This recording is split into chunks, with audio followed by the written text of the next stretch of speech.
Ternyata cinta Laura jauh lebih bijaksana, jauh lebih peduli, jauh lebih care daripada kebanyakan perempuan Papua yang duduk diam mendengar, takut untuk speak up terhadap apa yang terjadi di Papua.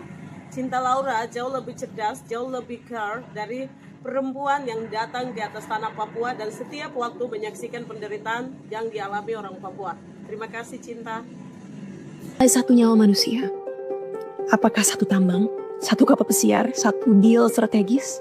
Saat izin ditantangani dan dividen dicairkan, aku penasaran. Apakah orang-orang serakah ini masih ingat dengan wajah-wajah manusia yang dikorbankan dan ditinggalkan dengan tempat tinggal yang hancur dan tanah yang diracuni? Raja Ampat adalah salah satu surga terakhir dunia. Tapi saat ini, di salah satu kawasan laut paling rapuh di dunia, perusahaan-perusahaan tambang merobek hutan, mencemar air, dan mencekik terumbu karang. Semua demi nikel untuk menggerakkan mobil listrik. Katanya ini kemajuan. Tapi kemajuan untuk siapa? Coba tanya ke mama-mama di Papua yang sekarang kesulitan cari air bersih untuk mandiin anaknya. Coba tanya nelayan yang pulang dengan jaring kosong dan gak bisa ngasih makan keluarganya. Coba tanya para tetua yang lihat hutan-hutan sakral mereka diratain. Harga sebenarnya dari tambang ini bukan sekedar ton logam yang diambil, tapi kematian cara hidup, putusnya ikatan suci antara manusia, tanah, laut, dan budaya.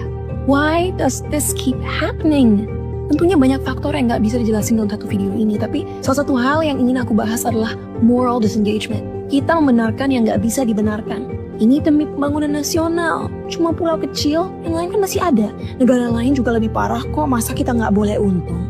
Dan dari sana, keserakahan tumbuh pelan-pelan, sembunyi di balik rapat-rapat ber-AC, dibungkus jargon patriotisme. Apa yang awalnya cuma kompromi kecil soal etika lama-lama jadi hal biasa. Sampai akhirnya seluruh ekosistem dan budaya pun dikorbanin tanpa rasa malu. Ini bukan sekedar kegagalan kebijakan.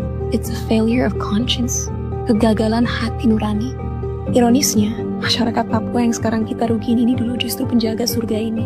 Mereka ngelindungin terumbu karang jauh sebelum dunia peduli sama konservasi. Mereka hidup dengan satu kebenaran yang sekarang kita lupain. Bahwa tanah sama laut itu bukan barang dagangan buat dieksploitasi, tapi saudara yang harus dijaga. Tapi hari ini suara mereka dibungkam. Hak mereka diinjek-injek. Banyak izin tambang dikeluarkan tanpa persetujuan FPIC. Hak yang dijamin oleh hukum internasional. Ada yang dipaksa, ada yang sama sekali nggak diajak bicara. Bagi masyarakat Papua di Raja Ampat, tanah, hutan, dan laut adalah keluarga. Hutan punya makna sakral, terumbu karang adalah bagian dari sejarah lisan, diwariskan turun-temurun. Irama pasang surut laut dan musim migrasi ikan adalah bagian dari identitas budaya mereka. Dan sekarang, hutan-hutan sakral diratakan, laut jadi mati, dan sunyi ilmu yang dulu diwariskan dari orang tua ke anak tentang laut dan alam jadi tak relevan lagi.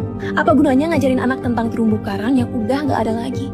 Ini adalah disorientasi budaya, putusnya hubungan